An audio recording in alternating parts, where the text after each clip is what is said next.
नमस्कार दोस्तों, सुबह टाइम में आप सबका स्वागत है। मेरा नाम है अजय। कैसे हैं आप सब? उम्मीद करता हूं कि आप सब बहुत अच्छे होंगे, स्वस्थ होंगे एवं सुरक्षित होंगे। तो दोस्तों, जैसे कि आप सबको पता है, सीयूटी की परीक्षा 16 मई 2024 को हो चुकी है और आशा करता हूं कि उस परीक्षा में आप सबने बहुत अच्छे से हिंदी भाषा की परीक्षा भी दी होगी। तो दोस्तों, अब विद्यार्थियों को ये इंतजार है कि हमारे अंक कितने आएंगे। तो आपके अंकों का अनुमान आपको इस वीडियो को देखने के बाद लग जाएगा, इसलिए इस वीडियो को अंत तक देखिएगा, क्योंकि हम सीयूटी की परीक्षा में जो हिंदी भाषा का प्रश्न पत्र था, उस प्रश्न पत्र को यहाँ पे डिस्कस करेंगे, उन पर उस पर चर्चा करेंगे, किस प्रश्न का कौन क्या उत्तर होगा। ठीक है, अनुमानित उत्तर जो होंगे वो आपको यहाँ पर बताए जाएंगे। ठीक है, और आपको ये अनुमान हो जाएगा कि आपको परीक्षा में कितने अंक प्राप्त होंगे। तो दोस्तों, इस वीडियो को अंत तक जरूर देखिएगा और जिन्होंने अभी तक हमारे चैनल को सब्सक्राइब नहीं किया, हमारे चैनल को सब्सक्राइब करें, बेल आइकन को प्रेस करें। ठीक है जी, तो चलें आज की वीडियो को करते हैं आरंभ। तो दोस्तों देखेंगे पहला प्रश्न। तो दोस्तों, पहला प्रश्न हमारे समक्ष ये रहा और ये प्रश्न आपको लुकोक्ति में से पूछा गया था। दोस्तों, एक चीज और कि हो सकता है कि प्रश्नों के क्रम जो हैं वो आगे पीछे हो सकते हैं। ठीक है, क्योंकि सबकी सीरीज अलग अलग थी परंतु प्रश्न वही होंगे। तो आप प्रश्न को अपना देख लेंगे कि ये प्रश्न आपके प्रश्न पत्र में किस क्रम में है, तो उसको आप उसके साथ ही अपना उत्तर देख लेंगे। ठीक है जी, तो देखेंगे पहला प्रश्न जो कि लोकोक्ति में से पूछा गया था। ना रहेगी बांस ना बजेगी बांसुरी, लोकोक्ति का सही अर्थ। अब ना रहेगी, ना रहेगा बांस ना रहेगी बांसुरी। ठीक है, विकल्प आपको पूछे गए थे। मूल कारण को जड़ से नष्ट करना, पेड़ को जड़ से उखाड़ना, बांस को जड़ से समाप्त करना, बांस और बांसुरी को तोड़ना। तो देखें, ये लोकोक्ति बहुत बार प्रयोग की गई है। ठीक है, बहुत बार आपने सुनी भी होगी। तो दोस्तों, ना रहेगा बांस, बांसुरी कहां से बनती है? बांस से बनती है। तो मूल क्या हुआ? बांसुरी का मूल क्या हुआ? बांस हुआ।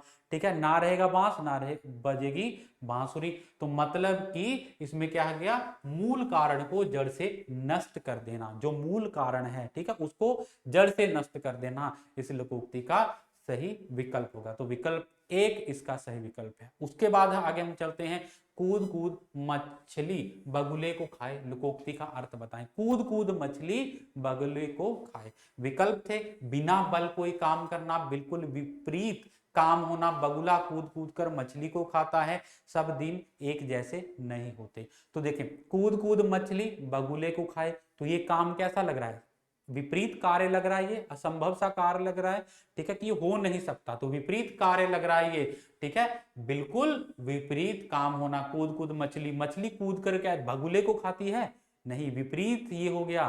ठीक है, तो इसलिए इसका विकल्प दो बिल्कुल सही विकल्प होगा। चले, उसके बाद आगे हमारे पास प्रश्न पूछा गया था, अध्यक्ष शब्द में कौन सा उपसर्ग निहित है? तो उपसर्ग जो आपका विषय उसमें से प्रश्न पूछा गया था। विकल्प आपके समक्ष थे अध, अक्ष, अधि या अधे। तो देखें, अध्यक्ष, अध्यक्ष शब्द का जब हम संधि विच्छेद करेंगे तो हमें पता लग जाएगा कौन सा जो इसमें से उपसर्ग है। तो अध्यक्ष का संधि संधि विच्छेद क्या होगा? अधि धन अक्ष। ठीक है, अधि धन अक्ष होता है इसका संधि विच्छेद, अधि धन अक्ष। तो क्या उपसर्ग निकला? अधि उपसर्ग निकला। ठीक है, तो अधि इसमें से सही विकल्प होगा। और इसमें संधि कौन सी हो गई? इसमें संधि हमारे पास हो गई यण संधि। ठीक है, यण संधि याद रखिएगा, साथ साथ में संधि भी हमें पता होनी चाहिए संधि कौन सी होगी। और देखें, उपसर्ग प्रत्यय जो आप जब आप संधि का विषय करते हैं तो उसमें से आपको उपसर्ग प्रत्यय निकालने भी आ जाएंगे। ठीक है जी, चलें आगे हम चलते हैं। नीचे दिए कथन, प्रश्न 4, नीचे दो कथन आपको दिए गए थे और उन कथनों का आपने बताना था कि क्या उत्तर होगा।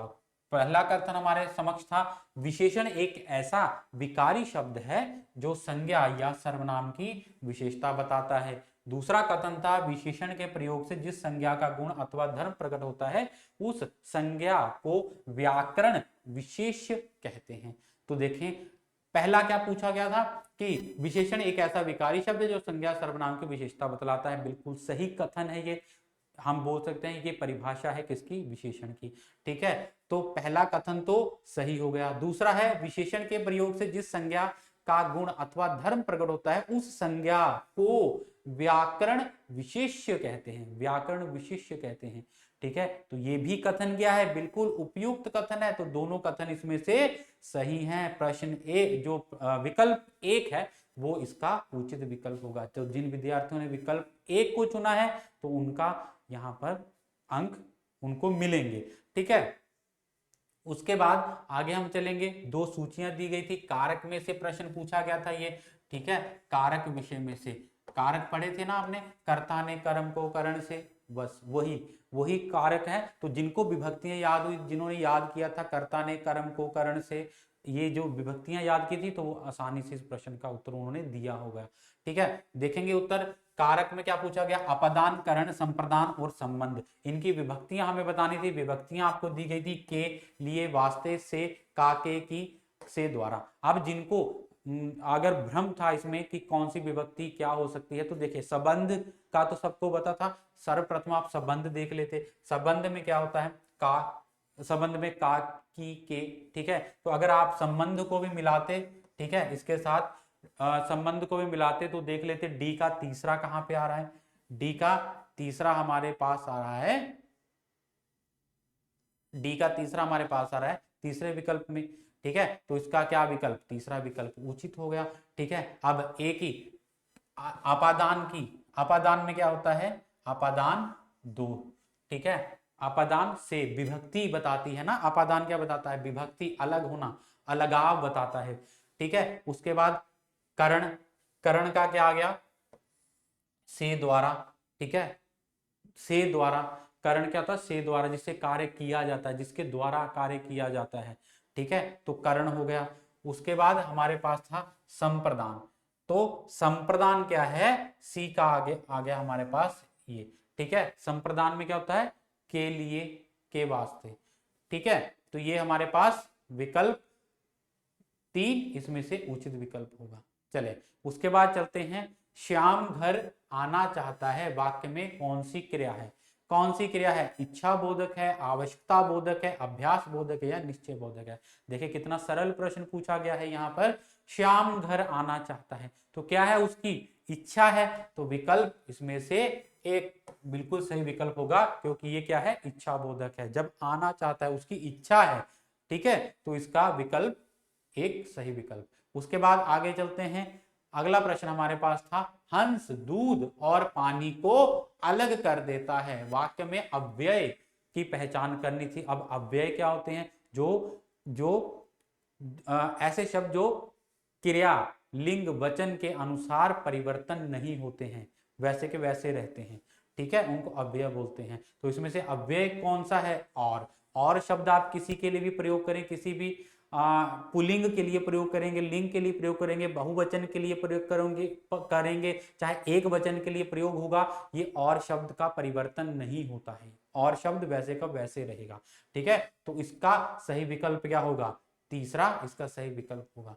ठीक है, उसके बाद स्वर संधि के कितने भेद होते हैं। अब देखो संधि में से प्रश्न पूछा गया है, स्वर संधि के कितने भेद होते हैं, 3, 4, 6 या 5। तो स्वर संधि के कितने भेद होते हैं, 5 भेद होते हैं। कौन कौन से भेद होते हैं, दीर्घ संधि, गुण संधि, वृद्धि संधि, यण संधि और अयादि संधि। ठीक है जी, उसके बाद आगे चलते हैं। अगला प्रश्न हमारे पास था, देखिए यहां पर आपको दिया गया था, श्री गुरु चरण सरोज रज, निज मन मुकुर सुधारी, वर्ण रघुवर विमल जसु, जोदायुक फल चार। तो दोस्तों ये पंक्तियां किस छंद में आती हैं, तो छंद कैसे अब पता लगाना है, आपने मात्रा लगा लीजिए। ठीक है, ये देखिए ये क्या होगी, गुरु होगी। ठीक है, गुरु, लघु लघु लघु लघु लघु, ये भी लघु मात्रा आ गई, गुरु मात्रा आ गई, लघु आ गई, लघु आ गई और लघु आ गई। ठीक है, ये भी क्या आ गई, लघु मात्रा आ गई, लघु आ गई, ये भी लघु लघु, ये आ गया लघु लघु लघु, लघु मात्रा, गुरु मात्रा, लघु। तो आप गिन लेंगे कितनी मात्राएं होगी, 2, 3, 4, 5, 6, 7, 8, 9, 10, 11, 12, 13। ठीक है, ये हो गई 13। और इसमें क्या हो गए, 1, 2, 3, 4, 5, 6, 7, 8, 9, 10, 11, 13 और 11। ठीक है, इसी प्रकार से इनको अब जब हम गिनेंगे, तो यहीं से आपको पता लग रहा है 13 और 11।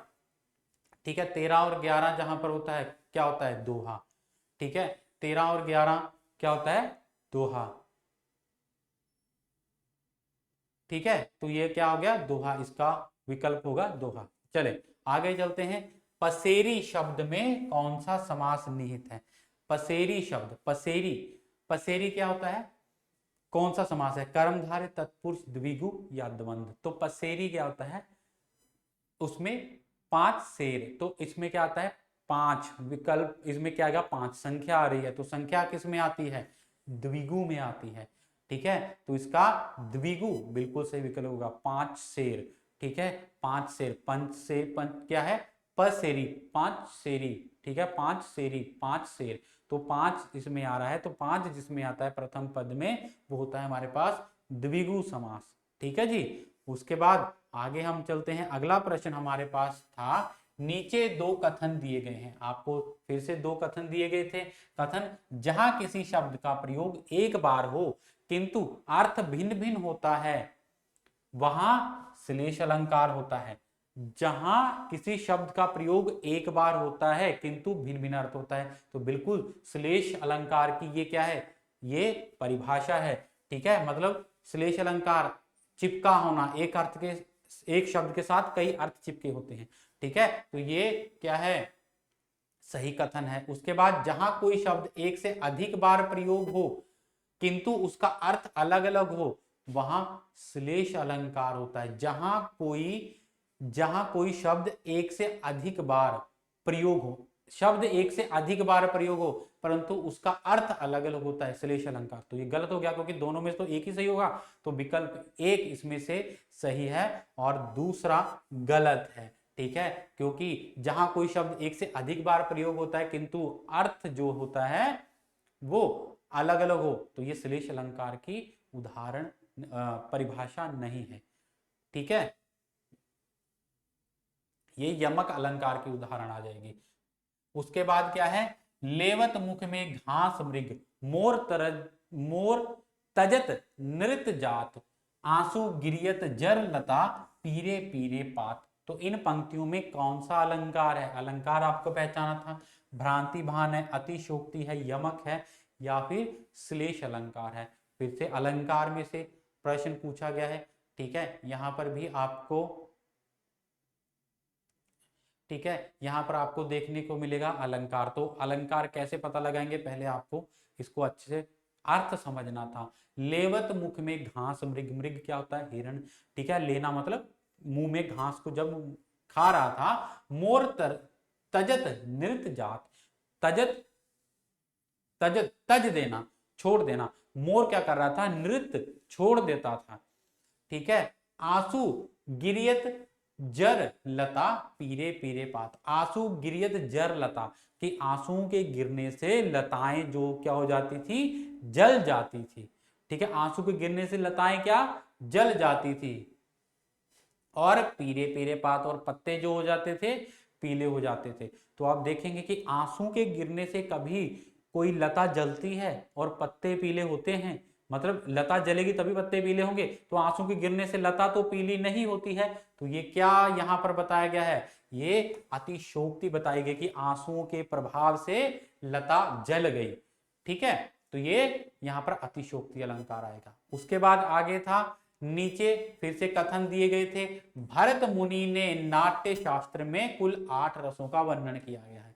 तो बिल्कुल सही विकल्प, ये विकल्प जो है, कथन जो है बिल्कुल उपयुक्त कथन है। ठीक है, उसके बाद है, रस के 4 प्रमुख अवयव माने गए हैं, स्थायी भाव, विभाव, अनुभाव एवं व्यविचारी अथवा संचारी भाव। तो ये भी कथन बिल्कुल सही है, मतलब दोनों कथन सत्य है। विकल्प 2 इसमें से सही विकल्प होगा। ठीक है जी। उसके बाद आगे चलते हैं, निम्नलिखित में से कौन सा विपरीत अर्थक शब्द युगम सही नहीं है? विपरीत अर्थक, विपरीत अर्थ यहां पर दिए गए हैं, शब्द युगम में से आपको बताना था कौन सा युगम यहां पर गलत युगम था। ठीक है, तामसी, सात्विक, चिरंतन का नश्वर, गुण, सद्गुण और कृतज्ञ, कृतघ्न। तो देखेंगे अब, तामसी का सात्विक होता है, कहते हैं ना तामसी भोजन, ये तामसी भोजन है, ये सात्विक भोजन है। तो विपरीत अर्थ बिल्कुल तामसी का सात्विक सही विकल्प है। चिरंतन का नश्वर, चिरंतन चिर लंबा, ठीक, और नश्वर जो नाशवान, चिरंतन जो लंबे समय तक रहने वाला, ठीक है, जिसका अंत चिर बहुत समय बाद हो, ठीक है, और नश्वर जो नाशवान हो, चिरंतर जो बहुत लंबे समय तक रहने वाला, तो ये भी सही है। गुण सद्गुण, गुण सद्गुण नहीं, गुण का अवगुण होना चाहिए था यहाँ पर, गुण का क्या होता है, अवगुण। ठीक है, तो यहाँ पर ये कथन गलत हो गया, कृतज्ञ का कृतघ्न। ठीक है, तो विकल्प यहाँ पर तीसरा जो होगा वो सही विकल्प होगा। सही मतलब कि जो हमें गलत ढूंढना था। ठीक है, सही नहीं है तो सही नहीं, कौन सा विकल्प है, तीसरा विकल्प। ठीक है जी, उसके बाद आगे चलते हैं। निम्नलिखित संज्ञाओं में से पुल्लिंग की पहचान कीजिए, पुल्लिंग की पहचान करनी थी। ठीक है, घटा, कांच, नृत्य, कक्षा, दीपक।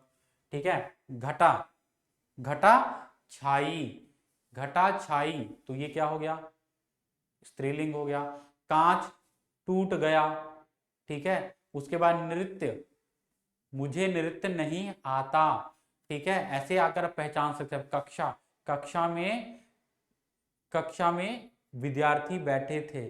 ठीक है, कक्षा साफ है, कक्षा बहुत अच्छी है, कक्षा बहुत अच्छा है, ऐसे नहीं, कक्षा बहुत अच्छी है, कक्षा बहुत सुंदर है। ठीक है, कक्षा बहुत अच्छी है। दीपक जल रहा है, तो इसमें से ऐसे आप करके इसमें से विकल्प देख सकते, तो विकल्प इसमें से चार सही होगा, बी, सी और ई। ठीक है, तो इसमें पुल्लिंग क्या हो गए, बी। देखो बी इसमें क्या है कि कांच, कांच टूट गया, तो पुल्लिंग आ गया, कांच टूट गया। नृत्य, ठीक है, मुझे नृत्य नहीं आता। ठीक है, मुझे नृत्य नहीं आता, नृत्य नहीं आती मतलब स्त्रीलिंग नहीं है, पुल्लिंग है। ठीक है, सी विकल्प और ई विकल्प। दीपक, इसमें क्या है, दीपक जल रहा है। ठीक है, तो ये क्या हो गए, सारे के सारे पुल्लिंग हो गए। और घटा छाई, जैसे कि मैंने बोला, घटा छाई, काली घटा छा गई, तो स्त्रीलिंग। ठीक है, उसके बाद कक्षा बहुत सुंदर है। ठीक है, ठीक है, कक्षा क्या है, वो पुल्लिंग नहीं, स्त्रीलिंग आएगा। ठीक है जी, तो विकल्प चार इसमें से सही विकल्प होगा। उसके बाद सूची 1 और 2 का सुमेल करना था, शब्द और पर्यायवाची। ठीक है, अब पर्यायवाची देखने थे, अनल, अनिल, वसुधा और दिनकर। ठीक है, यहां पर थे वायु, अग्नि, पृथ्वी और प्रभाकर। तो देखेंगे यहां पर क्या है, अनल, अनिल, वसुधा।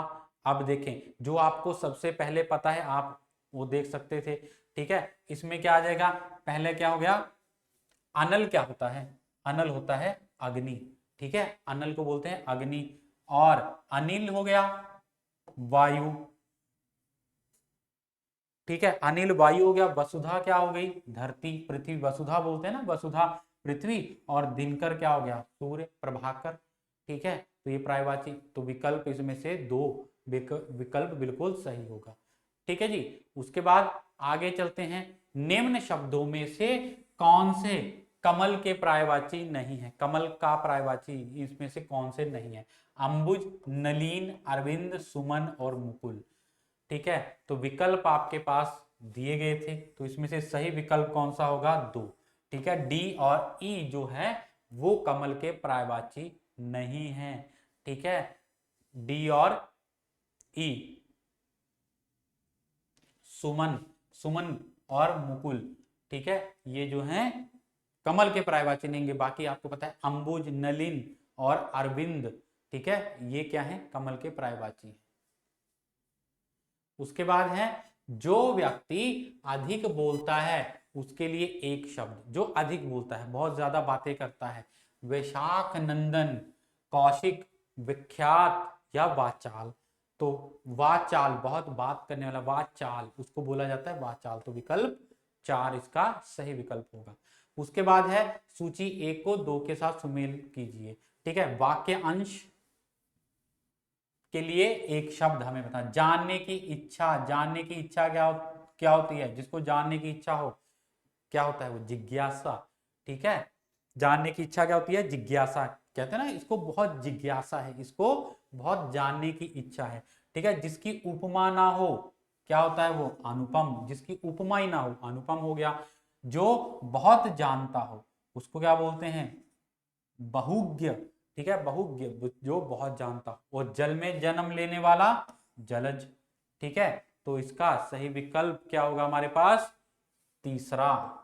ठीक है, तीसरा, एका मतलब ए का चौथा आ गया, ठीक है, और बी का आ गया हमारे पास दूसरा, बी का पहला, ठीक है, देखो उपमा वाला पहला आ गया, फिर सी का आ गया हमारे पास, सी का दूसरा, सी का दूसरा आ गया, और डी का आ गया जल में जन्म लेने वाला जलज तीसरा, ठीक है। उसके बाद आगे हमारे पास था द्विज का संबंध किस शब्द से नहीं है, द्विज का संबंध किस शब्द से नहीं है, पक्षी, तक्षक, चंद्रमा या दांत। तो द्विज का संबंध इसमें से तक्षक, तक्षक क्या है, नाग, तक्षक क्या है, नाग है, ठीक है। तो ये बाकी जो होंगे द्विज का संबंध पक्षी, चंद्रमा और दांत से है। देखेंगे द्विज के प्रायवाची भी यहाँ पर देखें, द्विज को ब्राह्मण बोलते हैं, भूदेव बोलते हैं, विप्र बोलते हैं, महिदेव, अग्रजन्मा, द्विजाति, दांत, दशन, रदन, रद, दंत, मुखखुर, पक्षी, शकुन, पतंग, अंडज, ठीक है। तो ये देखिए सूर्य, निशाकर, चंद्रमा, तो ये सारे के सारे इनके प्रायवाची हैं, ठीक है जी। तो ये प्रायवाची देख लीजिएगा, तो इसमें सारे के सारे द्विज के प्रायवाची आपको दिए गए हैं, तो यहां से आपको पता लग जाए तक्षक इसमें से कोई भी प्रायवाची नहीं है, ठीक है। आगे चलेंगे, अगला प्रश्न हमारे समक्ष है, निम्नलिखित में से अशुद्ध वाक्य का चयन कीजिए। अशुद्ध वाक्य का चयन करना था, आप लोग भोजन कीजिए, मैंने यह पुस्तक पढ़ी है, गाय की रंग काली है, हिंदी ने फारसी के शब्दों को यथावत ग्रहण ना करके उन्हें अपनी प्रकृति के अनुरूप ढाला है। तो आप पढ़ने से ही यहाँ पर आपको अनुमान हो जाएगा कौन सा विकल्प इसमें से सही होगा, ठीक है। तो विकल्प डी, गाय की रंग काली है, यहां पर क्या आना चाहिए था, गाय का, ठीक है, गाय का रंग काला है, ठीक है, गाय का रंग काला है, या गाय गाय काली रंग की है, ठीक है, गाय काली रंग की है, तो काली तब आता, ठीक है। उसके बाद निम्नलिखित में से देशज शब्द की पहचान कीजिए। देशज शब्द की पहचान करनी थी, ठीक है, देशज मतलब देसी, मतलब कहते हैं ना देशज, जो हमारे देश के शब्द, देशज शब्द, देशज विदेशी पढ़े हैं ना हमने, तत्सम तद्भव देशज विदेशी और संकर शब्द, ठीक है। तो कौन से इसमें से देशी शब्द कौन सा, शीर, अग्नि, पुष्प और पगड़ी, ठीक है।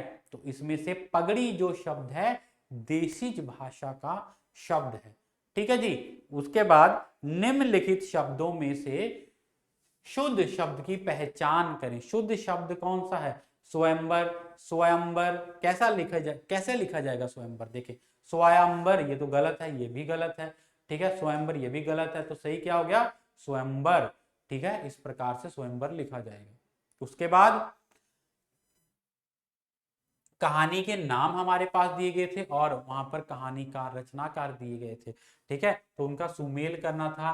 कहानियां थी ईदगाह, पुरस्कार, तीसरी कसम, उसने कहा था, ठीक है। तो किस किस की कहानी थी, विकल्प दूसरे समक्ष, इनके समक्ष आपको दिया गया, जयशंकर प्रसाद, चंद्रधर शर्मा, गुलेरी, प्रेमचंद और फणीश्वर नाथ रेणु। तो विकल्प इसमें से तीसरा विकल्प उचित होगा, ठीक है। यहां पर देखेंगे तीसरा विकल्प ए का क्या आ जाएगा, ईदगाह किसने लिखी है, मुंशी प्रेमचंद जी ने, और पुरस्कार जयशंकर प्रसाद की है, तीसरी कसम फणीश्वर नाथ रेणु, और उसने कहा था चंद्रधर शर्मा गुलेरी, ठीक है। तो ये इसका बिल्कुल सही विकल्प होता, ठीक है जी।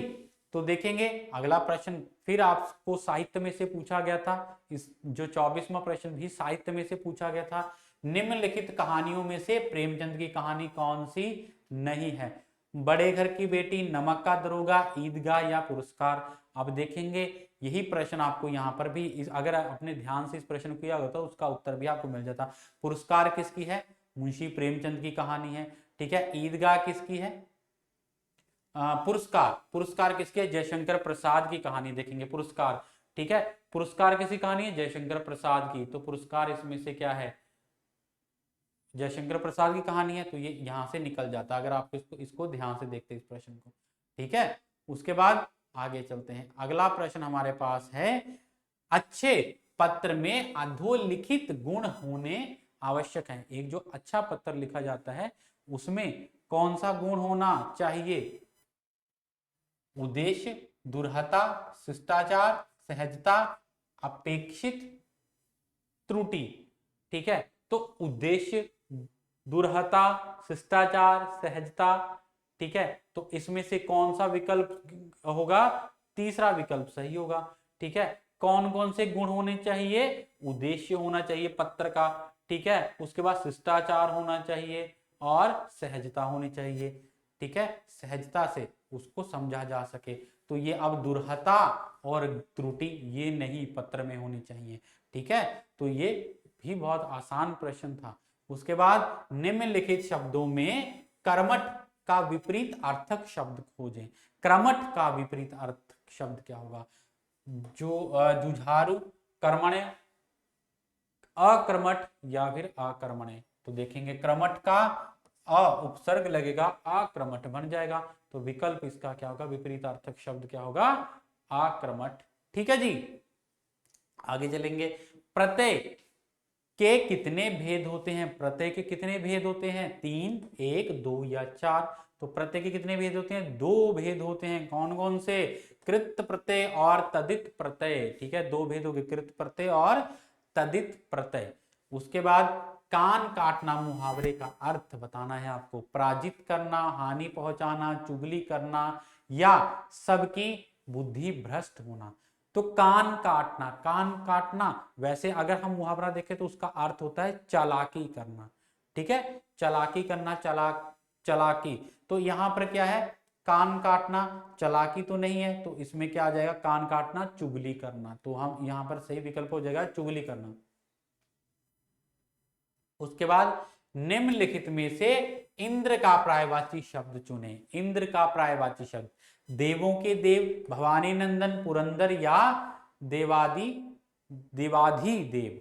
तो देखेंगे इंद्र का पर्यायवाची शब्द। अब देवों के देव, ठीक है, देखेंगे देवों के देव, भवानी नंदन, पुरंदर और देवादि देव। ठीक है, तो इसमें देखो बड़ा देवों के देव कौन हो गए? बोला ना, देवों के देव महादेव। ठीक है, तो देवों के देव महादेव हो गए, भगवान शिव हो गए। ठीक है, भवानी नंदन, देवों के देव कौन हो गए? महादेव हो गए। ठीक है, और भवानी नंदन कौन हो गया? भवानी के नंदन, सुना होगा आपने ना, भगवान गणेश और कार्तिकेय भी भवानी के नंदन, मतलब भवानी माता के पुत्र। और देवाधिदेव, वही देवाधिदेव कौन होंगे? भगवान शिव। ठीक है, तो इसमें से पुरंदर जो है वो सही विकल्प होगा। ठीक है, पुरंदर इंद्र का पर्यायवाची है। रामचरितमानस किसकी रचना है? बहुत ही आसान प्रश्न। कबीरदास, सूरदास, तुलसीदास या फिर बिहारी। तो देखेंगे आपने पढ़ा होगा रामचरितमानस किसके द्वारा लिखी गई है? तुलसीदास जी द्वारा लिखी गई। तुलसीदास जी के द्वारा लिखित महाकाव्य, ठीक है, रामचरितमानस है। तो ये तुलसीदास। उसके बाद इनमें से कौन सा शब्द अलंकार नहीं है? इनमें से कौन सा शब्द अलंकार? ठीक है, अब शब्द अलंकार कितने प्रकार के होते हैं? कौन कौन से अलंकार होते हैं? मुख्य रूप से एक होता है शब्दालंकार और दूसरा कौन सा होता है? अर्थालंकार। ठीक है, शब्द और अर्थालंकार। जहां पर शब्द के माध्यम से चमत्कार उत्पन्न होता है शब्दालंकार हो गया, जहां पर अर्थ के माध्यम से अलंकार उत्पन्न होता है वो अर्थ अलंकार हो गया। ठीक है, अब शब्द अलंकार के भेद कौन कौन से हैं? यहाँ पर श्लेष, यमक, अनुप्रास या उपमा। तो दोस्तों यहाँ पर श्लेष, यमक और अनुप्रास शब्द अलंकार है और अर्थ अलंकार में आता है उपमा अलंकार। ठीक है, तो इसमें से उपमा अलंकार जो है अर्थ अलंकार का भेद है, शब्द अलंकार का नहीं।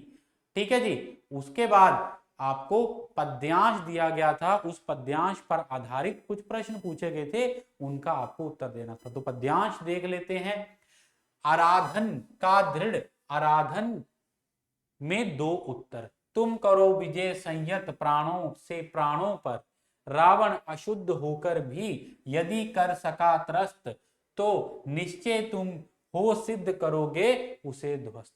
शक्ति की करो मौलिक कल्पना, करो पूजन, छोड़ दो समर जब तक ना सिद्ध हो रघुनंदन। तब तक लक्ष्मण है महावाहिनी के नायक, मध्य भाग में अंगद, दक्षिण श्वेत महानायक। मैं भल्य सैन्य है बाम पार्श्व में हनुमान, नल नील और छोटे कपिगण उनके प्रधान। सुग्रीव विभीषण अन्य यूथपति यथा समय आएंगे, रक्षा हेतु यहां भी होगा भय। ठीक है, तो ये हमें बताना था, ये जो इससे प्रश्न पूछे गए थे। ठीक है, तो प्रश्न पूछे गए थे ये किसके हैं?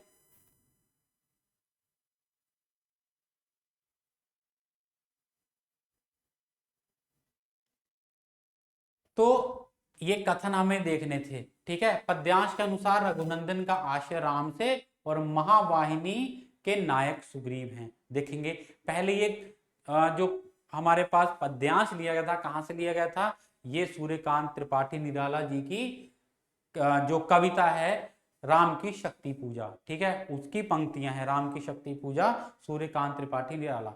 ठीक है, तो इसमें से आगे हमें प्रश्न पूछे गए थे। पद्यांश के अनुसार रघुनंदन का आश्य राम से है। ठीक है, उसके बाद महावाहिनी के नायक सुग्रीव हैं। तो देखेंगे कथन 1 और 2 सही है या कथन 1 और 2 दोनों गलत है। अब देखेंगे पद्यांश के अनुसार रघुनंदन का आशय राम से है, तो ये तो बिल्कुल सही हो गया। महावाहिनी के नायक सुग्रीव हैं, महावाहिनी के नायक सुग्रीव हैं। तो महावाहिनी के यहां पर देखेंगे, यहां पर हम देखेंगे महावाहिनी के नायक, देखें तब तक लक्ष्मण है महावाहिनी के नायक। ठीक है, तो महावाहिनी के नायक कौन है? लक्ष्मण, तो सुग्रीव नहीं है, तो विकल्प ये गलत हो गया। ठीक है, विकल्प ए सही है और दूसरा गलत है। तो कथन विकल्प तीसरा, ठीक है, ये तो है कथन 1 और 2 दोनों गलत, तीसरा कथन 1 सही है लेकिन कथन दूसरा गलत है। ठीक है, उसके बाद है दृढ़ आराधना से तात्पर्य है। दृढ़ आराधना, दृढ़ आराधना में क्या होता है? हठ योग होता है, कठिन साधना होती है, सगुण भक्ति होती है या वज्रयान। तो दृढ़ क्या हो गया? कठिन। ठीक है, दृढ़ मतलब कठिन, और आराधना क्या हो गया? साधना, तो क्या हो गया? कठिन साधना।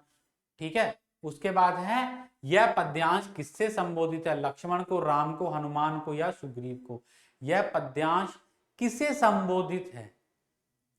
तो इसका सही विकल्प होगा राम जी को। ठीक है, राम जी को, इसका राम को सही विकल्प होगा।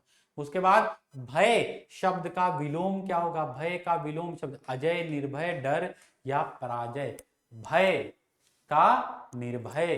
ठीक है, भय का निर्भय विलोम शब्द हो गया। उसके बाद निम्नलिखित में से शक्ति शब्द के पर्यायवाची। ठीक है, शक्ति शब्द के पर्यायवाची कौन कौन से हैं? बल, उग्र, सामर्थ्य, अक्षय और ताकत। ठीक है, तो इसमें से विकल्प ए मतलब विकल्प 1 सही होगा, बी और डी। ठीक है, क्षमा कीजिए, प्रश्न था पर्यायवाची नहीं है। ठीक है, तो उग्र जो होता है, उग्र पर्यायवाची नहीं है, और अक्षय जिसका क्षय ना हो, ठीक है, जिसका नाश ना हो, ठीक है, वो हो गया अक्षय। तो ये शक्ति का पर्यायवाची नहीं है। और उग्र होता है, उग्र गुस्सा होना, उग्र स्वभाव, गुस्से वाला स्वभाव, तो उग्र और अक्षय नहीं होंगे। बाकी ताकत बल का है। ठीक है, शक्ति का पर्यायवाची है, और सामर्थ्य भी क्या है? ताकत, शक्ति, और उसके बाद बल। ठीक है, तो ये सारे के सारे क्या हो गए? शक्ति के पर्यायवाची हो गए। ठीक है, प्रस्तुत पद्यांश में भल सेना का संबंध है। भल सैन्य कपिगण से, सुग्रीव से, भालुओं की सेना के नायक जामवंत से या रघुनंद से? तो देखेंगे यहां पर बल्य सेना, सुग्रीव विभीषण अन्य युद्ध था, यहां पर है बल्य सेना। बल्य सेना देखेंगे रावण अशुद्ध होकर निश्चय, मैं देखिए भल्य सेना है बाम पार्श्व में हनुमान। ठीक है, तो भल भल क्या होता है? देखेंगे यहां पर लग गया, इसका विकल्प क्या आएगा? भालुओं की सेना के नायक, भल्य मतलब भालू, और भालुओं के सेना के नायक कौन थे? जामवंत थे।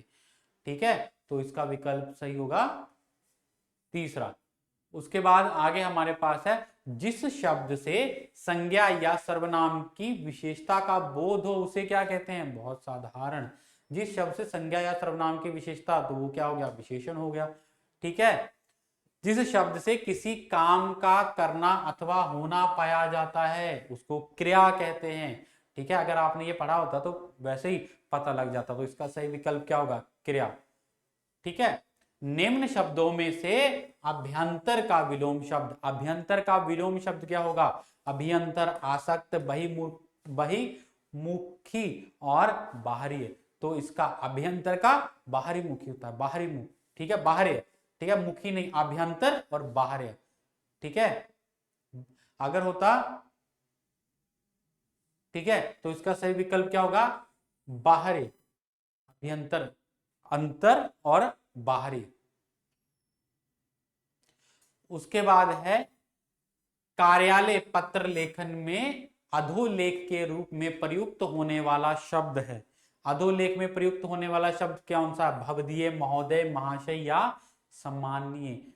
अधोलेख में कौन सा प्रयोग होता है? यहां पर महाशय नहीं, सम्मानीय भी नहीं करते हम, भवदीय भी नहीं होता, कौन सा होता है? महोदय। ठीक है, उसके बाद कार्यालय पत्र लेखन में संबोधन के लिए प्रयुक्त किए जाने वाला शब्द कौन सा है? प्रिय, बंधुवर, सेवा में या मित्रवन।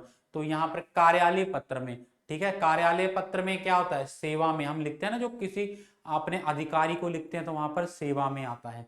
ठीक है, बाकी प्रिय, बंधुवर, मित्रवर जब हम व्यक्तिगत पत्र लिखते हैं, अपने किसी मित्र को लिख रहे हैं, ठीक है, अपने भाई को लिख रहे हैं, तब ये चीज यहाँ पर प्रयोग होते हैं। इनमें से सेवा में जो होता है वो अधिकारी के लिए, आधिकारिक पत्र में। उसके बाद इनमें से कौन सा कार्यालय पत्र का रूप नहीं है? कार्यालय पत्र का रूप नहीं है। कार्यालय आदेश, अर्ध शासकीय पत्र, शोक पत्र या अधिसूचना। अब देखेंगे, कार्यालय आदेश कार्यालय संबंधित है, अर्ध शासकीय पत्र और अधिसूचना ये भी। शोक पत्र जो होता है वो कार्यालय पत्र नहीं, वो व्यक्तिगत पत्र के अंतर्गत आ जाता है। ठीक है, फिर आपके पास आगे एक गद्यांश दिया गया था। ठीक है, और उससे संबंधित कुछ प्रश्न पूछे गए थे। ठीक है, जैसे कि दुनिया से अच्छा ग्रहण करने का अधिकार सभी देशों को है। भारत के ज्ञान विज्ञान चिंतन से बहुत सी चीजें दुनिया ने ली हैं। दूसरी बात यह है कि संसार में जहां भी ज्ञान विज्ञान विचार जन्म लेते हैं उनमें अन्य देशों की भी ज्ञात अज्ञात भूमिका होती है, और यह आदान प्रदान का सिलसिला ना जाने कब तक चल रहा है। आज भी पश्चिम में हो रहे नवीनतम अन्वेषणों के विभिन्न देशों की मेधा, प्रतिभा, श्रम, कौशल, धन आदि लगे हैं। उदाहरण के लिए भारत की अनेक प्रतिभाएं अरसे से अमेरिका और अन्य देशों में उच्च स्तरीय अन्वेषण और संगणक के क्षेत्र में सॉफ्टवेयर निर्माण में लगी है। क्या यह प्रक्रांतर से भारतीय अवदान नहीं है? उन्नत देशों की वस्तुएं ऊंचे मूल्य पर खरीद कर अनेक छोटे देशों में उच्चतर अनुसंधान में परोक्ष आर्थिक योगदान देते हैं। इसलिए किसी भी उपलब्धि को किसी भूगोल में सीमित नहीं किया जा सकता। यह दूसरी बात है कि हमें अपनी आत्मनिर्भरता लगातार बढ़ानी होगी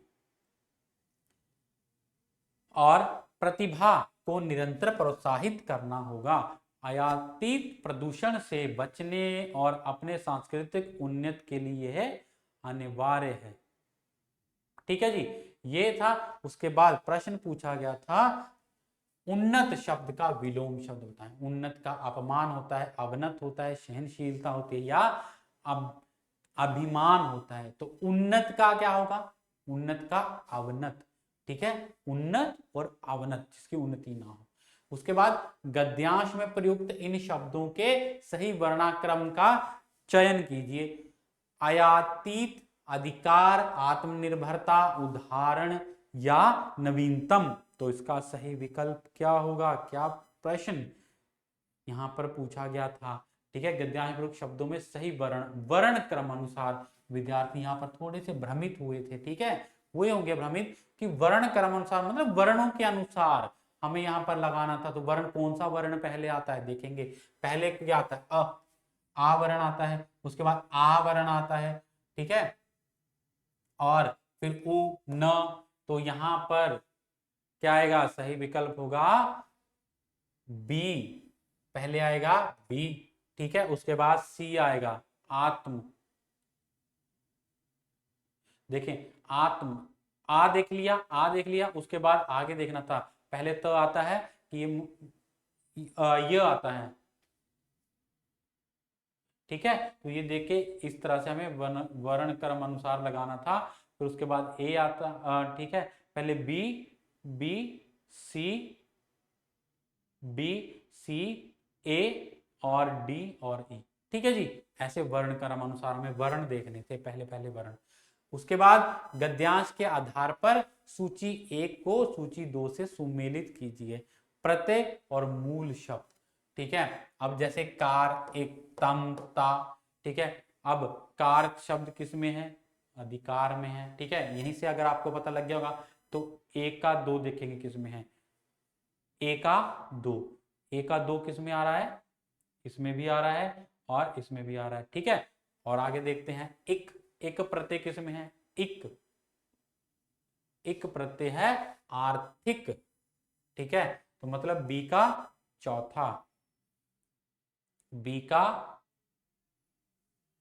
बी का चौथा, इसे तो दो, दूसरा विकल्प इसका बिल्कुल सही हो गया, ठीक है। तम का यहां पर क्या आएगा, सी का पहला, तम का नवीनतम, ता, ता आत्मनिर्भरता, ठीक है, तो ये आ गया हमारे पास विकल्प 2। उसके बाद नीचे दो कथन दिए गए हैं, संसार में जहां भी ज्ञान विज्ञान विचार जन्म लेते हैं उनमें अन्य देशों की भी ज्ञात अज्ञात भूमिका होती है। आत्मनिर्भरता और प्रोत्साहन आयातित प्रदूषण से बचने और अपने संस्कृति अन्य के लिए अनिवार्य नहीं है। तो देखेंगे ये क्या है, अनिवार्य, देखिए संसार में जहां भी ज्ञान विज्ञान विचार जन्म लेते हैं उनमें अन्य देशों की भी ज्ञात अज्ञात भूमिका है, बिल्कुल सही विकल्प है, ठीक है। दूसरा विकल्प गलत हो गया क्योंकि अनिवार्य है यहाँ पर नहीं है, ठीक है, तो अनिवार्य है तो ये गलत हो गया विकल्प, ठीक है। तो इसमें से क्या है, कथन एक सही है परंतु दूसरा गलत है, विकल्प 3 इसका सही विकल्प होगा। उसके बाद अगला प्रश्न पूछा गया था, अवदान शब्द का पर्यायवाची, अवधान का अनुदान, अनुसंधान, भूमिका या अन्वेषण, तो अवदान का क्या होता है, अनुदान, अवदान अनुदान, ठीक है, ये पर्यायवाची हो गया। आगे आखिरी प्रश्न हमारे पास था, दिए गए गद्यांश के आधार पर सही विकल्प का चयन कीजिए। ज्ञान आदान प्रदान की चीज है, बिल्कुल सही। सॉफ्टवेयर निर्माण में भारतीय प्रतिभा शामिल नहीं है, तो गलत। किसी उपलब्धि को भूगोल तक सीमित नहीं रखा जा सकता, किसी उपलब्धि को भूगोल तक सीमित नहीं रखा जा सकता, बिल्कुल सही। प्रतिभा को प्रोत्साहन की अपेक्षा है, नहीं।